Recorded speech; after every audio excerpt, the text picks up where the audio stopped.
DegeNation, what's up, baby? We are here. Sunday TFA Game Day show is turning into a little bit of a DFS extravaganza here. I know that you guys are usually used to seeing myself and Kevin joined by Anthony and Kent, but they were busy today. And so with the season winding down, we decided that, hey, we're getting a lot of talk about DFS today in the Slack chat. A lot of people are wondering what they should be doing with their lineups. We said, you know what? We're switching the TFA Game Day show to a DFS show this week. So I'm joined by Kevin. You can find him on Twitter at FantasyRat13. And then our boy Maddie Dickinson is going to join in, dropping some flames. If you guys aren't following Maddie on Twitter at Maddie_D_30. I always botch that, Matt, but I'm learning. You got two underscores in there. I only got one. So I'm still getting used to it. But, man, Maddie, we have been so happy to have you here at the TFA, man. Your DFS knowledge is really just unparalleled to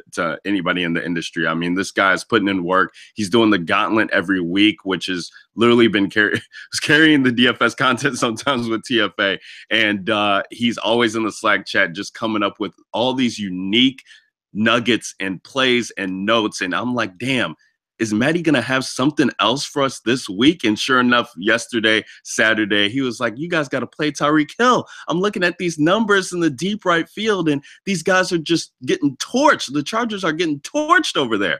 I said, okay, you know what? Let me just throw Tyreek Hill in one lineup. I said, man, Maddie's high on him. Let me throw him in all my lineups. And sure enough, what happens is Tyreek Hill gets loose on the right side of the field. It's a touchdown. Maddie, I'm going to let you know this. Kevin, he's with the sneaky plays, the low price guys. We're going to need you to bring some flames today as we're about 50 minutes from lock, 48 minutes from lock, and the people are going to be wanting it, man. The masses are demanding it now in the Slack chat. Let's bring it. I got them. They're here in the bank. Oh, man. You know what? We're going to get that. If you come up with something today, we're going to get that DFS handle or the Twitter handle, to be changed to DFS Savant because that's how it's starting to shape up here. Not so many weeks in. We're week 15 here. And you know what? Let's just get into the slate, guys, because I know we have a lot of questions. It really comes down to roster construction, right? We have this Steelers and Patriots game, which everybody and their mother is targeting in some way, shape, or form, whether you're paying up for Bell, whether you're trying to get Gronk at a tight end position that is ugly, whether you want to get Brown in. And all these guys are priced up. You know, we just got the news that Chris Hogan actually is not going to play in this game. So, you know, that affects that situation over there in New England. We don't know what to do with these running backs who it seems like every week somebody, you know, not somebody new, but one of these three guys, Deion Lewis, Rex Burkhead, or, you know, James White at the beginning of the year, they're roulette. Every other week, somebody else is popping off. We can't really find consistent value there. So that's that game. Then you have this New Orleans and Jets game where New Orleans, I believe, is now favored at 16.5. Matt, you can correct me if that line's moved any at all. I haven't looked recently, but, you know, over 15-point favorites there. And so, you know, Drew Brees, he's cheap. He's the 7th price quarterback on DK. Not sure what he is on FanDuel, but it's like, dude, they really need to throw in this game. But then you look at the running backs, and these guys are just as high priced. I mean, Alvin Kamara, second highest running back on the slate. You got Mark Ingram not too far behind him. It really makes it tough when you have two games like this where you think that fantasy goodness is going to be had, but all these guys are priced up. Trying to fit these guys into your lineups, it's just impossible to do unless you want to just hinder the rest of your team by playing these cheap guys. So let's start with the mid-tier value guys. And I'll toss it up to you, Matt, since you're the guest here. And then Kevin, please chime in because I know you're always looking to be contrarian and looking for different spots. And I know there's some guys in Minnesota you've been talking about. So I want you guys to touch on those. But let's talk about this mid-tier value and where we can really find ways to differentiate our lineups, but not really, get them where there are plays that are actually viable, where these guys can compete with the high-priced guys in New Orleans, New England, and Pittsburgh. Yeah, so just looking at the line, like you mentioned, it opened at 15, the Saints being favored by 15, and it's at 16.5 at most books, and then 17 in a couple. So, I mean, you're looking at 2 touchdowns and a field goal lead for the Saints here. So, I mean, we saw what happened when they played the Bills a couple weeks ago. Mark Ingram and Kamara finished as number 1 and number 2 running back, and then their third string running back finished in the top 15 as well. So I mean, they're not afraid to just continue to just pound the rock over and over again. So I kind of want to shy away from Breeze in the pass game there. I know people are talking about Willie Snead at 3K. But I mean, Ted Ginn's only seen 5 targets over the last 2 weeks combined. So I don't know how much production people really think is going to go around there extra, especially with how much they're going to run the ball here. Like Breeze may not throw more than 25 times, and 10 of those are going to go to Michael Thomas. So I think if you're going to play the Saints, you got to play the running backs. I mean, they're interesting, but they're so priced up that, I mean, I'd rather just play Todd Gurley, since those 2 running backs for the Saints, they split time. I mean, I know Kamara is pretty explosive and can take one to the house at any moment, but I mean, they'll feed Ingram over and over again as well. Like Ingram could see 25 carries here, and Kamara could only get 10, especially coming off a concussion. Playing the Jets, they may just want to ease him into things. But I mean, you got Todd Gurley there at essentially the same price as both of those guys, and then only a little bit higher than that is Le'Veon. I feel like you might as well just go up to Le'Veon or play Todd Gurley there if you're going to play that price. But in terms of the middle range value, if this were a slate where Antonio Brown and Bell weren't on the slate, and we just got news that Hogan was ruled out, everybody would be on Brandon Cooks. And I think Brandon Cooks is actually going to go overlooked here because of Antonio Brown and Le'Veon Bell being on this slate and everybody trying to fit in Gronk. You can kind of actually get a different low-owned approach here by going more balanced than jamming in AB or Bell. You can fit in a guy like Cooks and Gronk and get you a little Patriots stack going, whereas everybody else is going to try to target that Steelers side. So Cooks is now a guy I'm really interested in at 7,100 with no Chris Hogan. And then you got, similar to the Tyreek Hill call yesterday, let me read you off these DVOAs for the Ravens. Baltimore, where's Baltimore? So to the deep middle of the field, 0% is average, like league average. To the deep middle of the field, they have 110% DVOA, which is absolutely absurd in terms of being a good matchup for a wide receiver. To the deep left and deep right is 20 and 23. Half of Josh Gordon's targets have been considered deep targets this year. So if you're trying to take a shot on a tournament guy who can win you a tournament, I think Josh Gordon at 6.8 makes a ton of sense here against a Ravens team with no Jimmy Smith that is just getting absolutely torched by the deep ball. And I mean, Josh Gordon can put up 200 yards just like Antonio Brown can, and you're getting him at a 2.5K discount. So those are 2 guys in the I guess you can call them mid-tier, considering how priced up AB and Bell are. But those are the 2 guys that I'm going to look to attack here on this slate. And try to be a little bit different with my approach in tournaments and go a little more balanced than most other people are that are just jamming in Bell and AB. I know it's crazy to fade them, but we've seen Belichick before scheme guys out, especially the best players on the other team. Like I have confidence in AB's and Bell's floors. I just don't know if their ceilings are there in this matchup. New England's playing well on defense recently.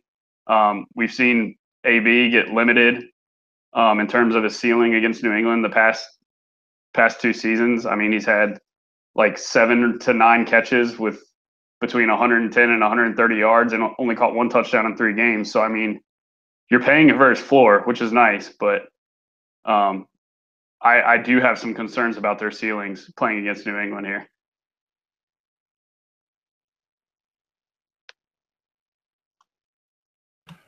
And I think for me, that's kind of worries me a little bit, especially with Antonio Brown, is do they just commit everything to shutting him down? But I think then in GPPs, it makes some sense to go like a Juju Smith-Schuster or a Martavis Bryant to get away from that a little bit.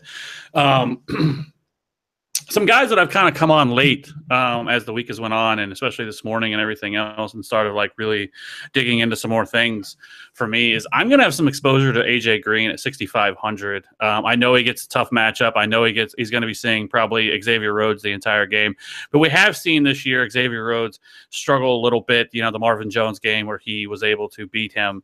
So I do have some interest in AJ Green at 6,500 because he's a guy that could easily break the slate. He's going to have no ownership. Nobody's going to be on him.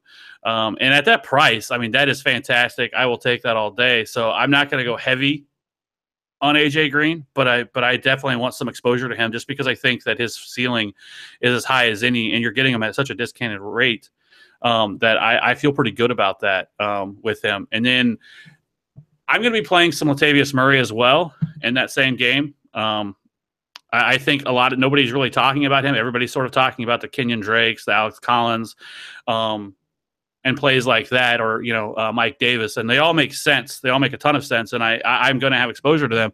But I think Latavius Murray is a guy that nobody seems to be talking about, and a guy who's likely going to see 15 to 20 touches today in a matchup that really is great for him because the Bengals defense is really, really banged up. Vontaze Burfict is out. And so I think that he could easily smash. And at 4,900, I'm going to have a lot of exposure to him because I think everybody's going to play the guys that are right around him and not play Latavius Murray. So those are a couple of guys that I've kind of come on late to and that I'm going to have some exposure to. I think for me, the hardest question for this week has really kind of been quarterback because, we've gotten the news like, Russell Wilson and Jared Goff. Now we've gotten the news that I guess that they're expecting some high winds in that game. It's going to be a rainy, cold game. So does that affect anything there? And then, Blake Bortles, I think, is going to be absolute chalk at his price, but I'm still going to play him because I really just can't get away from it. But and then paying up for like a Tom Brady, which is tough because like we talked about on the podcast that he really has to go out and just absolutely smash. But if you look at his numbers against the Steelers, he has absolutely smashed the Steelers in his career. So in a game that could be bounced back, but I mean you're paying such a high price for him that if he doesn't go out and throw for 350 yards and 4 touchdowns, it didn't really make sense to play him. Yeah, I love that Latavius Murray call. I'm playing him. I think it just makes a ton of sense. They're going to be playing from in front. This Bengals team just came out and said Marvin Lewis isn't going to be the coach at the end of the year. They're completely banged up. I just think it's going to be the Bengals aren't going to show up here. And the Vikings should be playing with a pretty comfortable lead throughout the entire afternoon.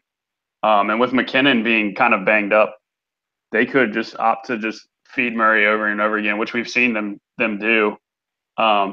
In the past couple of weeks, they haven't shied away from Murray at all, and he's their goal line back. So at 4,900, you're getting a workhorse today against a super, like you said, a super banged up Bengals team which is completely different against the run without Vontaze Burfict. So I am definitely on board with that Murray call for sure. That's pretty scary. That is pretty scary. But you look at this team, and I don't even know what Bengals team showed up last week against the Chicago Bears. I mean, that was one of the most anemic performances that I've ever seen from a team like that. And it's no wonder that the Marvin Lewis news came out today because it was just atrocious. And we saw Jordan Howard just carve up this team on the ground. So, if you can get Latavius Murray, if he can get, 15, 17 carries somewhat in the range, and he's getting goal line work, I think he makes for an interesting pivot over a guy like Samaje Perine, who I was kind of, looking to try and find ways to get him in. But now with this news coming out that I believe Trent Williams is going to miss, they have another guard that's going to miss the game. And a Cardinals defense who Maddie and Kevin were talking about in the before we went live, a defense that, could kind of get into some sacks or, make some turnovers happen. That really just like scares me off of Washington in general. And we've seen them kind of let down in the past as well too. Your thoughts about, some of these low end. So like when we're talking about the running backs, like I think that if people are paying up for Bell, I think they just drop down immediately because people have a hard time paying down at receivers, right? So like the Mike Davises of the world, the Kerwin Williamses of the world, like are you guys finding yourselves going to them at all if you're paying for Bell? Are you trying to, maybe get up to a guy like an Alex Collins who has a guaranteed workload, or Latavius Murray, like we're talking about, some of these other guys who have more of a guaranteed workload? Although I will say with Kerwin Williams, like who the hell else is there in Arizona right now?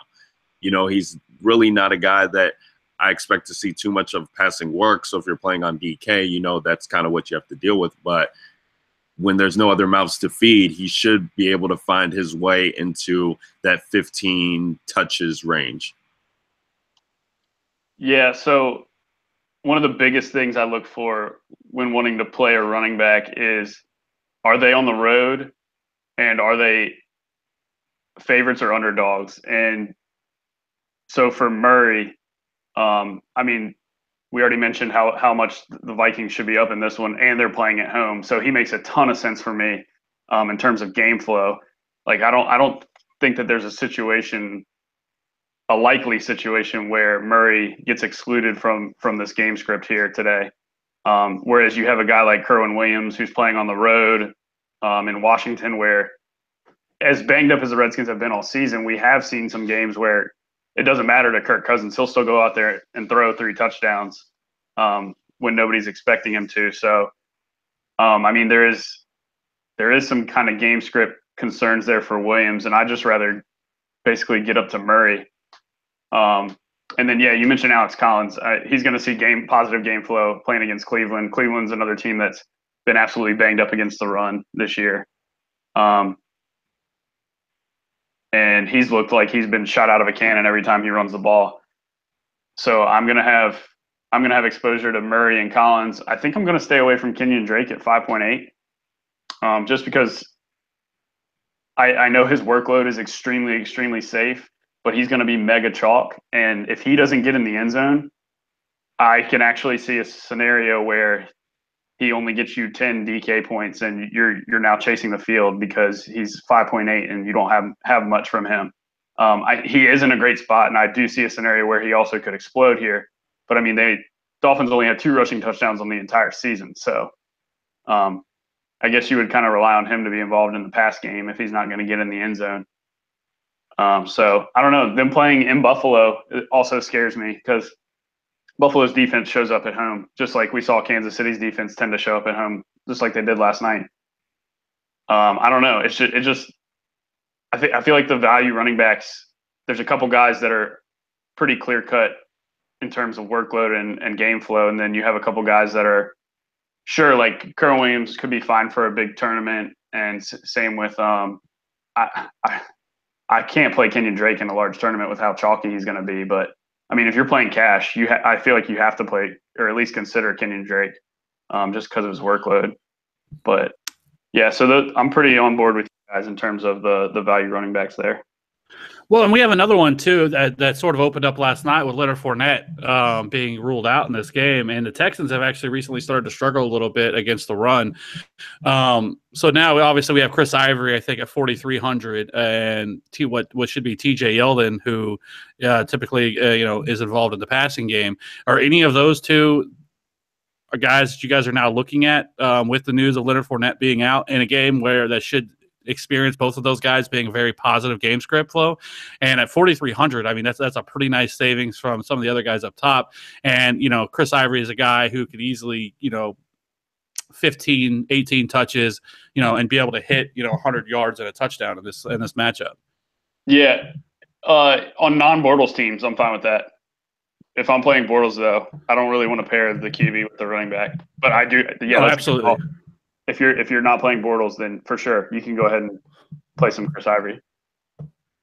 Yeah, the thing about Chris Ivory though is like even when he does get those touches, for one, he doesn't catch. So that's kind of tough to roster him on DK from that standpoint. And then, like, I'm thinking back to when, we had Fournette out and it was whether him or TJ Yeldon was going to be. And, like, we have this Indianapolis game that they played early on in the season back in October where they won 27-0. He got 17 carries and did score a touchdown, but only 47 yards, nothing in the passing game. And then he did have, his best game on the year where he got double-digit fantasy points. He had 20 carries, 70 yards, no touchdowns, but he did have 3 catches in that game for 34 yards. I guess in like cash, I'd be fine, doing it if, you're trying to fit in some of these high tier guys, but in a tournament, big field, I don't know if he offers that much upside. And when we can only pay up, 100 or not 100, but a couple more $100 to get a guy like an Alex Collins, or even, even drop down to like a Mike Davis. If we're saying that game is going to be ugly from a weather standpoint, like that's a guy who they really have nothing else going on. And I could definitely see him, at least getting in the end zone. So now it's just a matter of who do you think scores more yards. And this is a Jacksonville team too, where it's like, I like Blake Bortles because no matter what the game script is, I feel like the dude's always going to throw for 30 times. And like we've seen this dude just luck into 300 yards. So he gets you the bonus there and a couple touchdowns.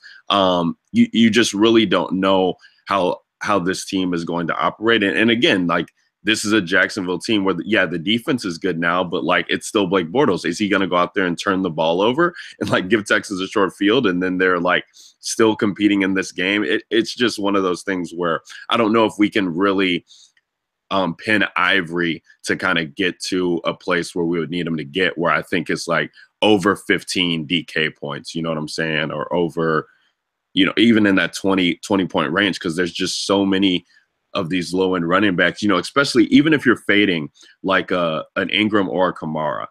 Like in this game script, I don't see how these guys don't get one, double-digit fantasy points, and two, not in the end zone. So like I still think these guys are viable to get, it's just that, is Le'Veon Bell going to get 40? And then these guys only get like 20, 25. So I think that's where you're kind of, wondering about not rostering them. But then you have, like, look at LaShawn McCoy.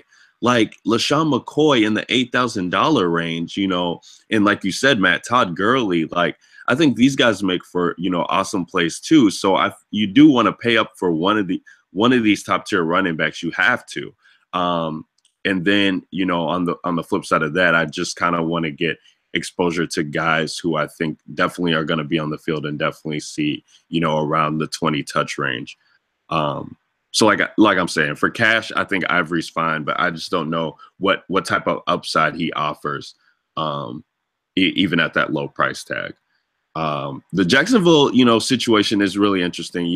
It's hard when Bortles is going to be cash because he was just my favorite quarterback to plug in because he's so cheap and lets you pay up for these guys. But yeah, Matt, I get it. When you're in big field tournaments, it's like, do I really want to go to Bortles and how do I get exposure to that game? And one of the guys that I'm slowly starting to come to terms with, because I think D.D. Westbrook is going to be chalk too. And I do love him. And I just, it's hard to get away from him. But if I am getting away from him, I'm looking at Keelan Cole at 3,700 and just saying, why the hell not? I mean, this dude was a preseason darling. We've seen him, come on strong here to close out the season.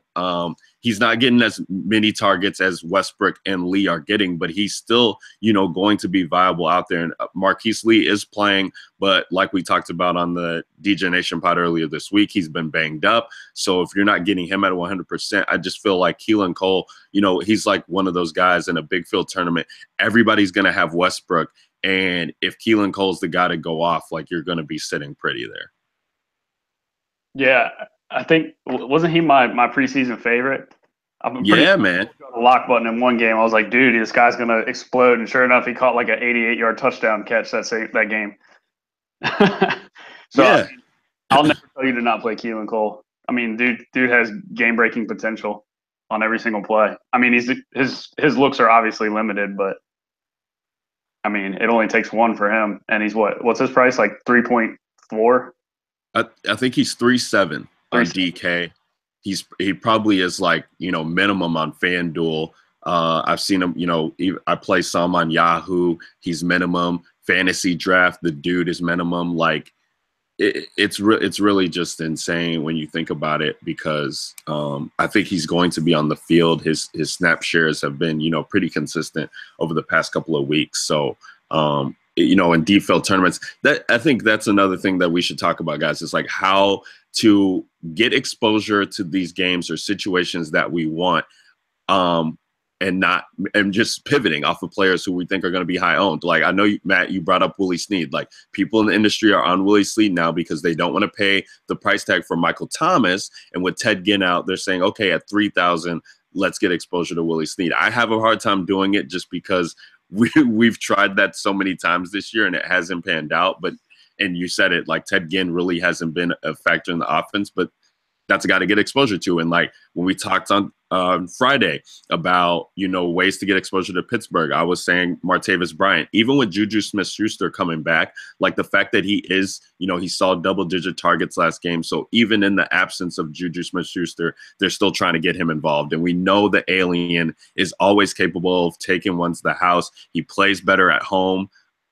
Historically. So that's a guy at 4,500. If you're not playing Antonio Brown, but you still think that this game can go nuts, get exposure to him. Try and find ways to, get exposure to Carolina in some way, shape, or form. You got to look at these situations and say, okay, I do expect points to be scored, but now let's try and pick maybe contrarian ways that those points do get scored. Exactly. So that's what I'm trying to do. Exactly. That's the exact way that you should be thinking about it. Like if you're not playing Antonio Brown, but you still think the Steelers go out and put up 28 points. Well, if you're not playing Antonio Brown, then you're hoping that he's not catching any touchdowns. So those touchdowns have to come from somebody. And like you said, you get exposure to that elsewhere. And I mean, Juju and Martavis Bryant, they make a whole lot of sense if you're not paying up for AB and you still think that game shoots out. So yeah, I think that's a great point there, Ryan. In terms of getting exposure to high total games where you don't necessarily have to jam in the chalk plays that cost a ton of salary.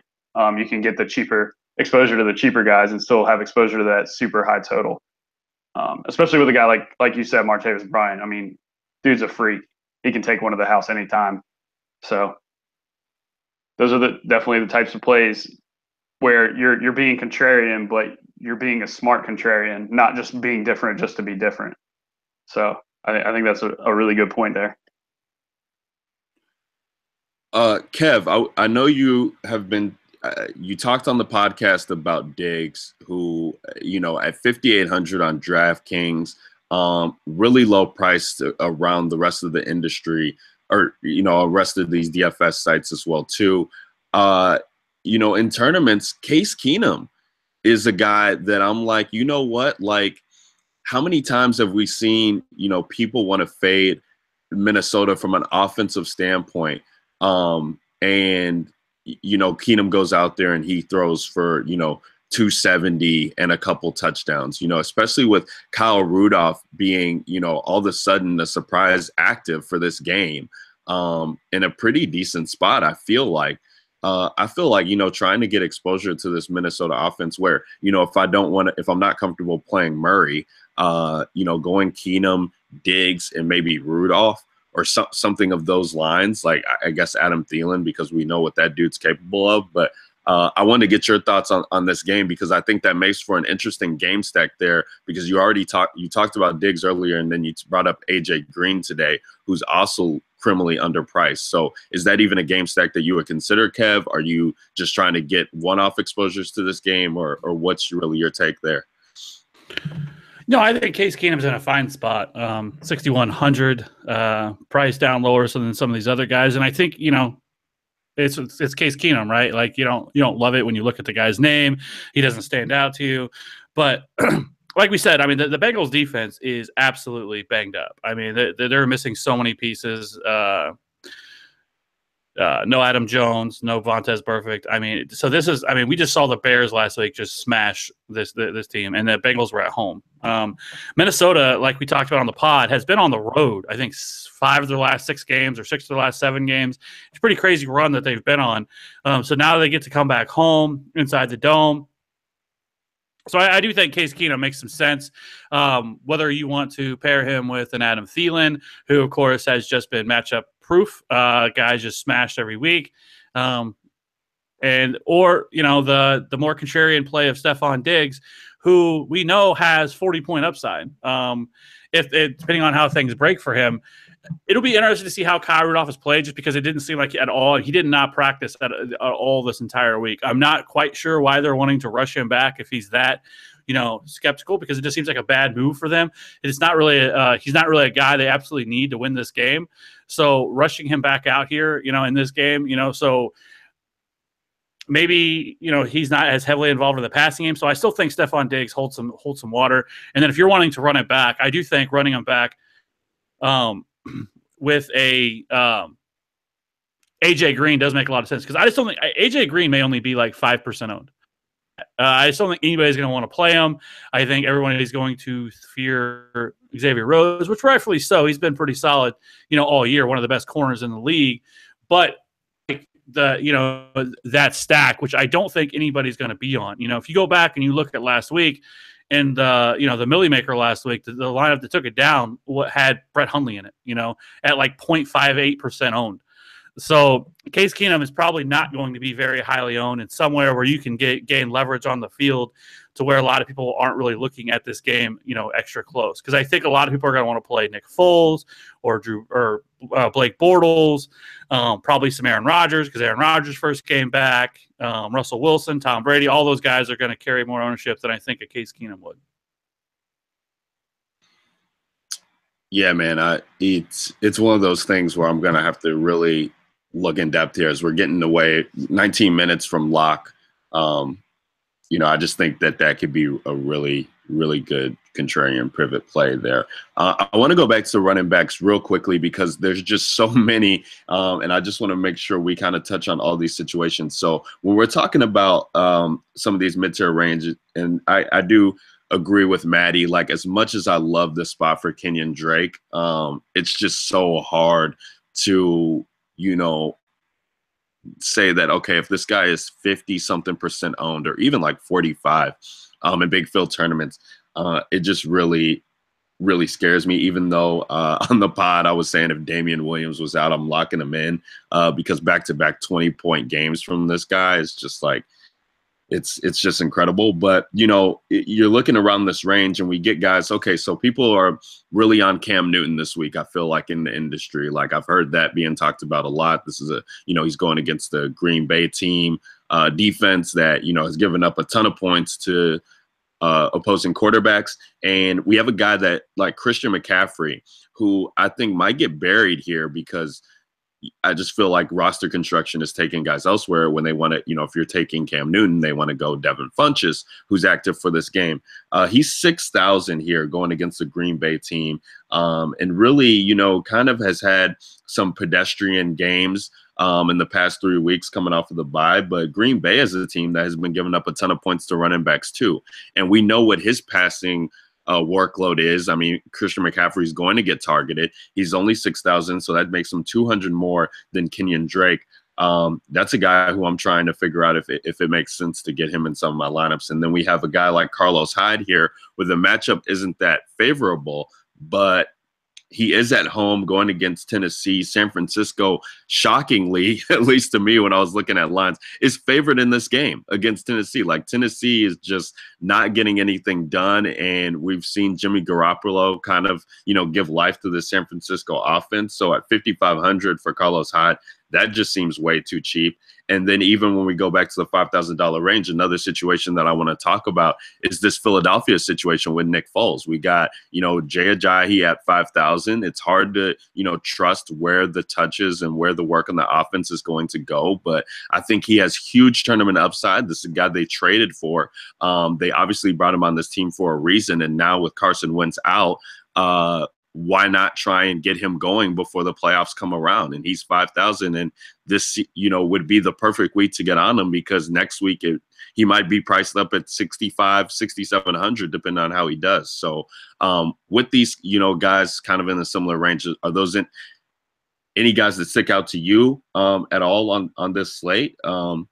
We can even throw in DeMarco Murray or Derrick Henry in there, who are, in good spots on the other side of Carlos Hyde, priced down at the, it's just incredible how they price them, though, $100 away from each other, because they don't know what the situation is going to be like. So I really think that running back is how you win. So I really just want to try and make sure we touch on all these guys who I think can still be in fantastic spots. Yeah, I think that you laid it out perfectly, where we do have a ton of guys at the running back position who are in great spots, where you don't have to jam in the chalky Kenyon Drake. Like, you can be different and still play guys that are in good spots in terms of lineup construction and being different, but still having players that are likely to succeed. I just game theory is like one of the biggest things if you're playing tournaments. Like, anything could happen to Drake. He could go out and get hurt. Like, you never want to predict injuries, but I mean, if a dude's 60% owned and he doesn't score a touchdown, I mean, this is similar to what we were talking about with Jordan Howard the other day. Like, Jordan Howard has to rush for 100 yards and a touchdown to reach value at his price. I know Kenyon Drake's kind of used out of the backfield more than Jordan Howard, but I mean, let's say Drake goes out there and rushes for 60 yards, 65 yards, and doesn't score a touchdown, and the 60% of the field has him. Well, now you're significantly behind the 40% that doesn't have him, and if you don't have him, you're significantly ahead of the 60% that does. While you have all these other great pivots, like we mentioned, Latavius Murray and Alex Collins and guys like DeMarco Murray and Carlos Hyde who are down there. I mean, these are all talented running backs who are in good matchups still. So it's not like you're just playing somebody different just to be different. So I think that, especially in tournaments, and now in cash, that's completely different. You just you play the most obvious guys, and you just hope that they reach their floor for you. You don't really care about ownership percentages in cash, but I mean, I've been more of a tournament player recently. I'm a single entry kind of guy, so I like to be a little obvious, but at the same time, I like to make pivots where it makes sense to make pivots, to be different, to kind of vault my lineup from that min cash to the top. So yeah, I mean, I think you make a great point at running back, and in terms of roster construction, a lot of guys, like we mentioned, are going to pay up for Le'Veon Bell and Kenyon Drake. So, I mean, they're going to kind of be cheaper on the wide receiver and tight end range, which if you're paying down at running back, now you're already inherently different than the field, because you'll be paying up at wide receiver and tight end, whereas all these guys that are jamming in Bell and Drake are going to have to pay down at those positions. So now you can kind of get a little more chalky with Antonio Brown and Gronk, because you're already a little bit different than the field. So just different ways to approach lineup construction each and every week. You just kind of want to think of what's the most likely scenario of what's going to happen, and how can I be different than that, but still have a good possibility of reaching a favorable outcome. So that's at least how I approach it. And I think you're right with all those value running backs that are down there. Kev, I know that you're over there still building some lineups, and I know you are the best at making sure that you have all your bases covered when you have guys that you really like, making sure you have exposure to them. When you're doing your final builds here, as we get closer down to lock with about 12 minutes left, who are some of the guys that you're finding yourself that you just can't get away from, that you have to have exposure to on the slate? Well, so it's been interesting with this build, because I feel like there's been a lot of different ways you can go. I have a lot of lineups that are paying up for running backs. I have ones that are paying way down. But whenever I've needed a cash saving, I've either been going to Charles Clay, who's in a fantastic matchup, which I don't hear a lot of people talking about, as bad as the Dolphins have been against the tight end. 3K, Tyrod Taylor's back at home. Not a ton of weapons there, so I think Charles Clay makes a lot of sense. Nobody seems to be really talking about him this week in a fantastic matchup against the Dolphins. And then there's another guy that I'm playing, and I don't feel great about it, but I'm playing him anyway, and I'm playing J.J. Nelson at 3,100. There's not a lot to love down there in the cheap range of wide receiver or really running back once you get down there. But J.J. Nelson has been playing over the last 3 weeks, 3 of the highest snap shares that he's had all year.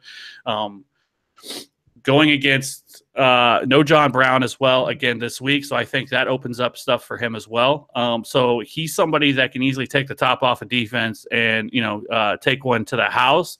So at 3,100, a guy that I know is going to have no ownership. But Blaine Gabbert is a quarterback who can throw the deep ball. And if this game does turn out to be, more high scoring than what we believe it could be, I think he makes some sense down there. And guys where, once you get down to that, especially lower level 3K range, you just really feel uncomfortable about it. But JJ Nelson is a guy who could see, 5 to 7 targets today and could really be that cash savings that really allows you to pay up at other positions. Because your lineup looks really gross. So, if you want to pay up for Antonio Brown and Le'Veon Bell, your lineup, it looks pretty gross, and you're really going to have to find some cash savings. Now, we do have some good value that has opened up, but I think J.J. Nelson as a GPP play does make some sense, and somebody that I've been going to, along with Charles Clay. As far as running backs, I really have pretty much almost fully faded Kenyon Drake. I just don't think in GPPs he makes a lot of sense because his ownership is going to be absurd and not something that I really want to. And I would rather gain leverage all over the field and not play him. Now, if he goes off, so be it. But I've been playing a lot of Latavius Murray, like we've already mentioned. Jay Ajayi is somebody that we have not mentioned, but I did mention on the podcast that I really like. Another guy that I don't think anybody's going to be on. Nobody's really talking about this week, but if this game flow goes in the way that I think that it could, and that is like we talked about on the show, that the Eagles kind of go more towards run heavy, I think this is a good week to feature Jay Ajayi. And I think that could be a really big move in a way of getting away from, because right around this range of the 5K running backs, there's so many guys there that I think a lot of people are going to want exposure to. And it's a way to sort of get contrarian over the field. And I think he is a guy who's in a great spot. The Giants' run defense is not great. Somebody that could easily and can be involved in both the run and the pass. So I think Jay Ajayi and his yards per carry has been absurd. He's scoring 0.93 fantasy points per touch, which is out of this world efficient. So I do like Jay Ajayi this week and somebody that I have quite a bit of exposure to. Yeah, I like that call, man. It's just going to be tough to know what Philly can do. And, I get it. Like, people want to play Nick Foles for the savings. We've seen him, kind of come in a similar situation in Philly when they're playoff bound, start, 27-2 touchdown to interception ratio that year that he came in and was a starter. So this dude does know how to play the game. It's just, can he, get the dust off in time before it is too late. Before we close it out with, before we 7 minutes left, and I want to make sure we touch on this because I think it's another way that you win this slate. Let's talk about defenses, guys. And I did mention that you guys were talking about the Arizona defense before the show kicked off. Obviously, I don't know how the Saints defense isn't chalk. 3,900, you're getting them at a significant discount here of $600 over Jacksonville. Jacksonville could still be a contrarian play. They're going against Houston, and they've been able to put up mega points on the board as a defense. But I just feel like the Saints, with that spread, they have to be the highest owned. I can't get away from them. I just can't. Bryce Petty's terrible. Like, I just see no way, shape, or form that, one, this team is able to get anything done and how they don't come up with 1 or 2 turnovers. I just think it's going to be ugly there. But then we got the Baltimore Ravens at 3,800. Eagles defense at 3,600. They are playing on the road, but this Eagles defense has been able to put up points in bunches as well, too. What defenses are you guys locking in a defense? Are you guys trying to find ways in big fields to get contrarian with the defense? I know that Elliott was high on the Redskins earlier this week, and obviously he's not on the pod here, but I wondered if you guys had found anything with some of these low-end defenses that stick out to you guys. Yeah, I know you just brought up again that we were chatting about the Cardinals before. Something I monitor leading up to lock is Vegas line movements, because that's when a lot of the sharps get their betting action in. So that Arizona-Washington total opened at 44, and it's dropped 4 points this morning. It's down to a 40. So, I mean, I think that's a great game to get exposure to in terms of a defense, especially with the Redskins missing 2 of their starting offensive linemen. And they got Chandler Jones, the NFL sack leader, on the other side, facing that banged-up Washington's offensive line. So, I mean, it only takes one sack, fumble, touchdown recovery for the Cardinals to be a tournament defense. And, I mean, that's what you pay for when you pay for a defense. You want opportunities that are going to create turnovers and have positive events. You don't really care too much about points scored, because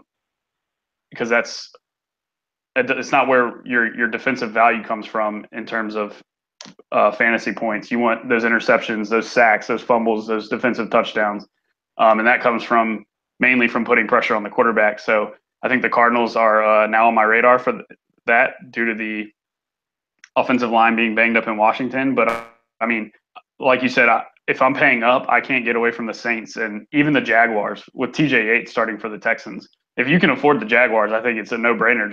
Just play the Jaguars. They're the best defense in the NFL. TJ Yates is going to struggle this week. Hopkins missed all week with practice, so their timing is going to be off. If you can afford the Jaguars, play the Jaguars. But I mean, the Saints are in just as good of a spot too, at 600 cheaper against Bryce Petty. I think that says enough in and of itself. But my lineup construction took me.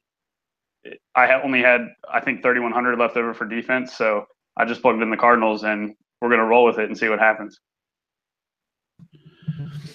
I really like that call of the Cardinals. Not one that I was really considering heavily this morning before we talked, and then everything you said, it really makes sense. So I found myself kind of pivoting a little bit to the Cardinals D, but all my other some of the other lineups that I've played mostly Saints. I just think they make the absolute most sense. I don't see a way that the Jets can really get on top of this and do anything of note. So Bryce Petty's garbage. If something were to happen to Bryce Petty, then I think would it be Christian Hackenberg. So I mean, it just really makes a lot of sense to go with the Saints. They're cheaper than the Jags, almost significantly by 600. So I do have some exposure to the Jags, but I also have I do have some exposure as well to the Ravens. I think those top 3 are going to be far and away the highest owned defenses on this slate. I do have minimal exposure to the Rams, which with what the weather sounds like, and the Rams defense has just been all year, just been really, really good, very opportunistic defense. I don't love the spot for them, but I do have a couple shares of the Rams defense because of what they've been able to do. And if Russell Wilson gets a little bit too crazy, like a lot like he did last week against that that Jags defense, could easily, pop off a pick 6 or something like that. So I don't necessarily love that, but I think really I would want to stay in those 3, the Ravens, Jags, and Saints, and then sprinkle in some Cardinals, because I think that does make a lot of sense. Like that, guys. We are about 2 minutes away from lock here. Any final words on the slate for people who are just trying to build in their lineups, maybe trying to make quick pivots?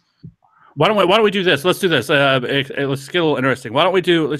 What's everybody's bold call of the day? My bold call of the day is you don't need Antonio Brown or Le'Veon Bell to win a tournament. Okay. My bold call is that Martavis Bryant is the receiver to own on this slate. I like that. 4,500. It's got to happen, right? Got to happen. So that's scary because I actually plugged in Martavis in some lineups here just recently. So that's I guess we're all in on Martavis somehow. Mine is Jay Ajayi rushes for 150 yards and 2 touchdowns today. Interesting. I like it. I can get behind that. All right, guys. Well, we wish you guys the best of luck this week. It's going to be interesting to see what finishes out as the top plays. on the slate. But we thank you guys again for, joining us here at the DFS DegeNation podcast, special edition of the TFA Game Day Live, joined again by Kevin Steele. You can find him on Twitter at FantasyRad13. You can find Matt on Twitter at Matty_D_30. And we hope to see, you guys in our Slack chat. Make sure you're reaching out. You can reach out to DegeNation Pod. You can reach out to any of the three of us. You can reach out to Fantasy Authority at FF_authority on Twitter. We'll get you guys in the Slack chat. We're talking about DFS all across sports, but especially when Sundays come around, even Mondays for the primetime slate. Or Sunday nights, excuse me, we try and get in some plays. So we want you guys joining us and having a good time over there. And yeah, it's about lock right now. So we will catch you guys next week for week 16. For those of you who are playing in season-long fantasy playoffs, good luck to you guys. Good luck to you guys in DFS. Make sure you get that money. And it's going to be a fun one, guys. Week 15, we're signing off here. Good luck.